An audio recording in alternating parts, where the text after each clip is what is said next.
Geometry Unit 1, Lesson 5, Reasoning and Proof. So in this lesson we want to understand some proof terminology and also prove some theorems about lines and angles. So we've already talked about what a postulate is. It's something that we assume to be true without a proof.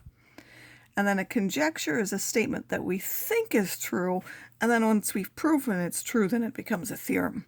So there are two things, and just ignore this statement, it's not really correct. Inductive reasoning. This is usually when we look at patterns or something and we try to come up with a statement which we think is true. And then we use deductive reasoning, which are logical mathematical steps that actually prove that it is true. You can also prove that a conjecture is false, and that's by finding a counterexample, meaning you just need one example that shows that that theorem or that conjecture does not hold. So here we have an example. It says, come up with a conjecture about the sum of three consecutive whole numbers.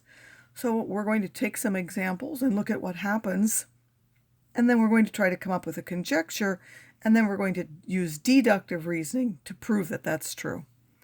So here we have 0, 1, and 2. Those are three consecutive whole numbers. If you add those together, you end up with 3. And we want to know something about it being divisible by 3. So if we take 3 divided by 3, we get 1. So in this case, the sum is divisible by 3. If we do 3, 4, and 5, 3 plus 4 plus 5, that's 9 and 3 is 12. 12 divided by 3 is 4. And the sum is again divisible by 3.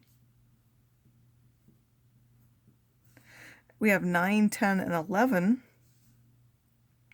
9, 10, and 11, if we add those together, that will give us 30. These two give us 20, with another 10 is 30. And 30 divided by 3 is 10. So the sum is divisible, again, by 3. So from those three examples, what we could assume is, and now we don't know that it's true necessarily, is that the sum of three consecutive whole numbers is divisible by 3. Because in our three examples, it was always divisible by 3. So now how can we prove that? Well, first of all, we have to come up with a way of writing three consecutive whole numbers. So if this is our first one, then the second one we would add 1 to that. That gives us the next number. And our third consecutive number would be n plus 2. And now we want to take the sum of those three numbers, so we would add n plus 1 plus n plus 2. That will give us 3n's plus 3. And now this can be factored as what? Well, 3n plus 3 is the same as we take out the 3 as n plus 1, using the fact that the distributive property will give it this 3n plus 3. And now if we take that and divide that by 3, so 3n plus 1 divided by 3, those three cancel, and we simply get n plus 1. So if we take that and divide, which is always a whole number, why? It's one of the ones we actually started with. In fact, we could have added to our conjecture that not only is the sum divisible by 3, but the result of that will always give us the middle whole number that we started with. So now what is a conditional statement? This can also be called an if-then statement, because it can be written in the form of if P, then Q. P is the hypothesis part, and Q is the conclusions part. So if P is true, then Q. So let's write each statement in this example as a conditional to practice what those are. It says all cats belong to the genus Felis. So what do we know? We know if an animal is a cat, then what do we know about it? Well, we know that all cats belong to the genus Felis, so if an animal is a cat, then the animal belongs to the genus Felis. And the animal belongs to the genus Felis. In the next example, it says the bill will pass if it gets 2/3 of the vote in the Senate. So what do we know is, we know that if the bill gets 2/3 of the vote, and I'll try to shorten that here, it should be in the Senate, if bill gets 2/3 of the vote, then the bill will pass.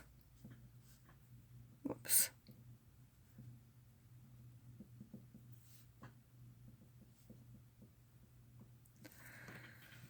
So now we're going to do geometric proofs, but some of our geometric proofs are going to use algebraic inequalities. In Algebra 1, you should have definitely seen these 4. Those are the ones that say if you have an equation, then if you do the same thing to both sides, adding, subtracting, multiplying, or dividing, then the result is also equal.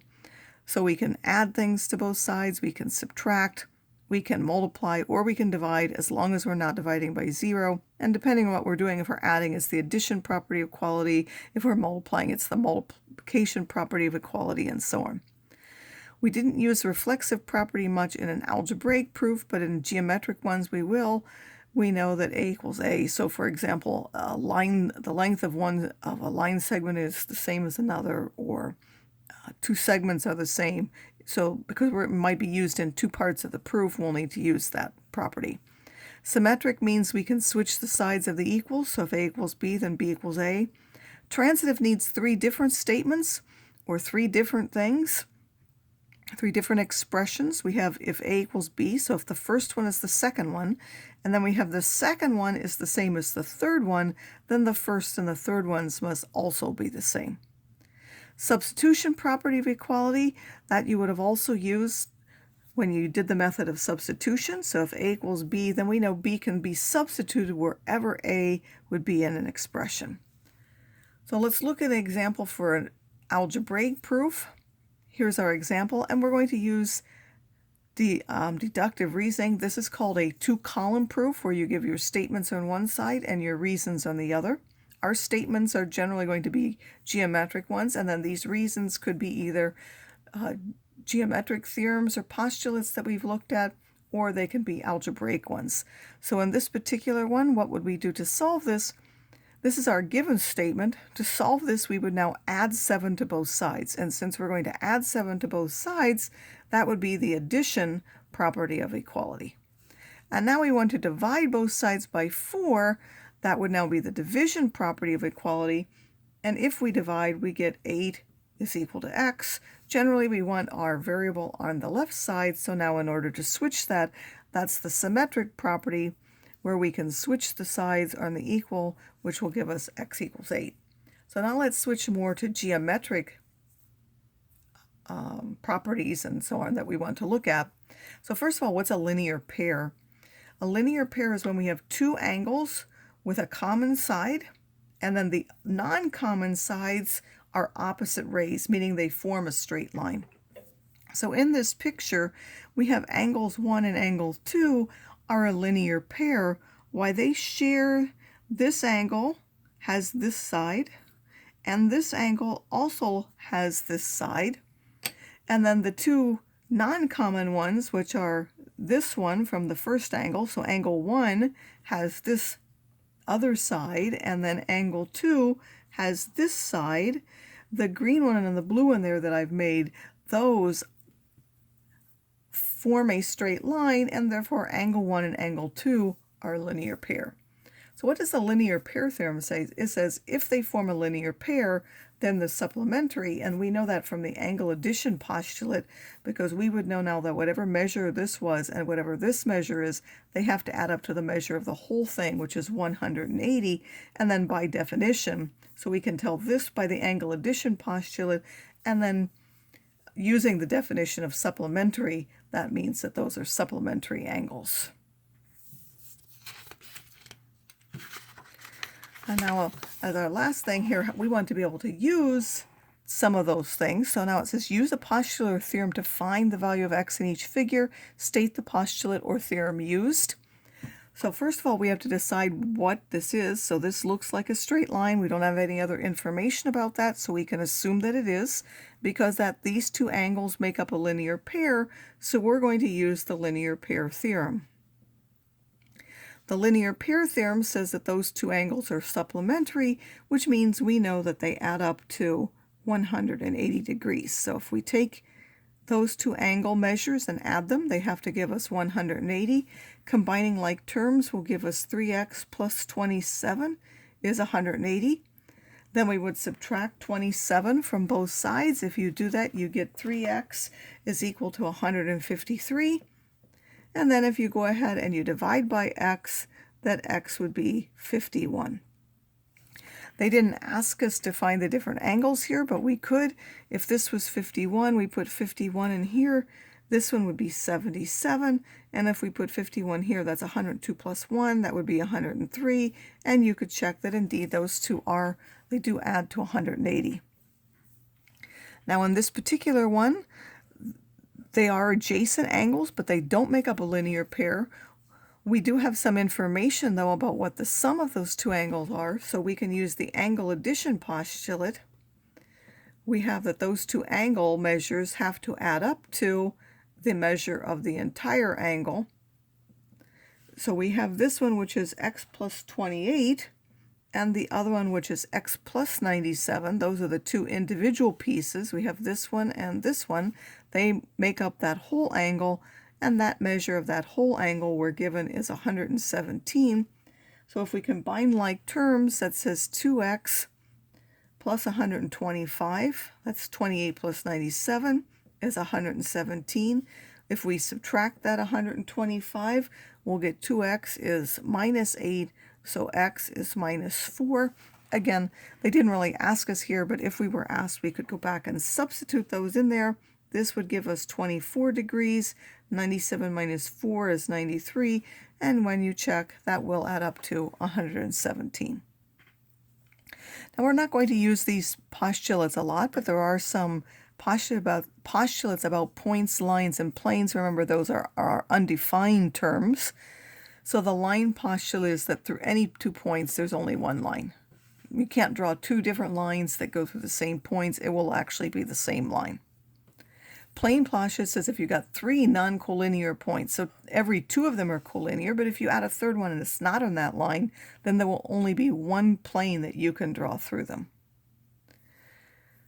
Flat plane postulate says that if 2 points are on a line, then the line, so if 2 points lie on a plane, and then you take the line that goes through them, then that line is also on that same plane. It can't be on a different plane. The line intersection postulate says if 2 lines intersect, they intersect in exactly one point, otherwise they would be the same line. They wouldn't be 2 different lines. This really means 2 different lines. And if 2 different planes intersect, then they can only intersect in exactly one line. If it was more than that, then they would really be the same plane. We are going to look at different figures like this, and we'll be asked to name different things about that. So what are the intersection of those 2 planes? Well, first of all, we know that the intersection has to be exactly one line, and the line where they intersect is AB, and I'll just say what are those 2 planes. So we would name them plane P and plane R. And where do they intersect? They intersect at the line AB, which we would put by AB, and then that double-edged arrow on the top. Now, what's the intersection of the 2 lines? Well, first of all, there are only 2 lines really shown there. They happen to be DE and AB, so I'll just put AB and DE. Those are our 2 lines. We would want to specify what those are. Where do they intersect? Well, we know from the line intersection postulate that they can only intersect in a single point, and that single point happens to be the point D. Sorry, that should say intersect at point D. Now, name 3 collinear points, or 3 coplanar points that are not all collinear. So if they could be collinear, A, D, and B are in the same plane. Well, we want them to be coplanar, but not collinear. So we could put A and B and then put C. They would be on one plane. We could have also put A and B and E. We could put C and D and E, so there are lots of different things that we could put for that plane. And then we could also put in this plane, we could put F and D and G. So those are all some examples of what you could have put. We only needed 1 example. I've given you 3. There are lots more that you could put.